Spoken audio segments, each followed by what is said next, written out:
conversation with Charlie Adam that's gone in a similar direction, but this will be a reverse conversation. I imagine you were very pleased with that first half performance, and you might be a little bit disappointed to end up with a point. What did you make of it? Spot on, Dan. Exactly that. You know, we should have been out of sight. You know, the lads haven't took the chances, but you know, pleased the way we went about it in the first half. You know, we had a game plan, and it worked to a T. So we jumped on them, we won the ball back, and we opened them up, and we should have took the chances that we created, and we didn't. How costly is it when you're not clinical? A couple of those opportunities in the first half, probably 9 times out of 10 you score.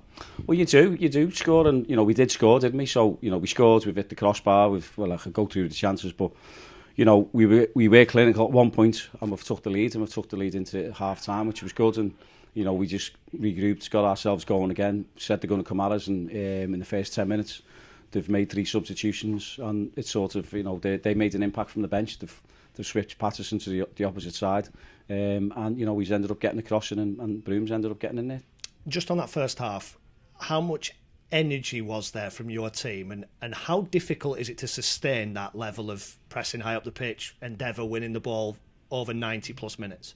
Well, it is, isn't it? So you can only do it for so long, and I think the second half, the way they went, and they went 3 up against us, then we dropped Coyley back in just to screen, if you like, and make sure whichever side the ball was on, so we could double up. If it wasn't Coyley, it was Nelson. So I thought it was working. It worked in the first half. Second half, it was a little bit, you know, they were better with the ball. We kept giving the ball back to them, so we needed to be better on that. Our decision making needed to be a little bit better. But my answer is, Dan, is that if you're not going to win the game, then you can't lose it. And you know, I was proud the way they went about it, and held the point.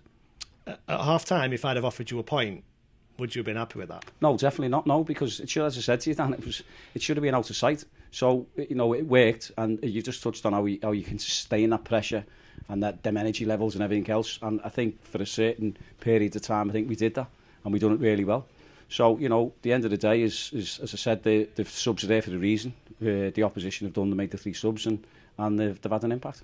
How easy or difficult is it to react in game? Because I'm sure you were expecting a response from Fleetwood at half time, but obviously you can't be sure what they're actually going to do in terms of the changes they make. Well, you sort of can, because you know the subs. So he's like basically done like for like, if you like. Took the players off, switched the wing back, and put him on the opposite side. So he's got a Connor. You know, I think he's got him out 3 or 4 times, and you know, Connor was in his face earlier on, and I think it was just 10 minutes in where he's got past him a couple of times. About 50-odd minutes or whatever that was, and put a ball into the box. Connor knows. Connor is disappointed in there, but he's a young fullback who's learning on the job.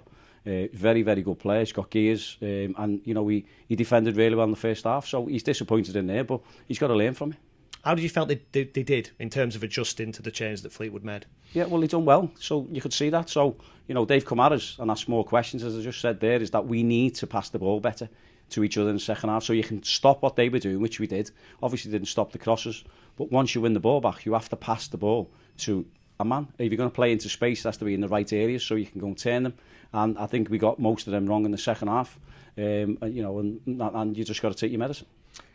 We had this conversation earlier in the season quite a lot. When you look at the performance and the result, and the two don't necessarily tie up, is that another example of this? Do you feel like this performance is better than the point you've got? Well, it is. It has to be. So, you know, the first half, as I said to you, it should have been out of sight. We should have won the game. But the game doesn't finish at half time. It's 90-odd minutes. It was 93 as it was today. So, you know, you've got to play for the 93 minutes. You've got to try and sustain as much high press as you can. And then, you know, if you don't and you drop off, then you've got to make sure that you defend your box. And unfortunately, we didn't defend the wide area. We did defend at the centre of goal. And they've got their just rewards. How big was it to have Tyler Walton back tonight? I know you've missed him for a couple of reasons in the last couple of games, and on another night he might have had a hat-trick, I think. Oh, well, he should have. I said at half-time you should be sitting there with the match ball. And it's great to have him back, Dan. We know what he brings, and everyone's seen that tonight. You know, he's a threat in the air, he's a threat going forward, he's a threat on the ball, he can see the game. You know, and he's ran himself into the ground tonight, so I'm just so happy to have Tyler back.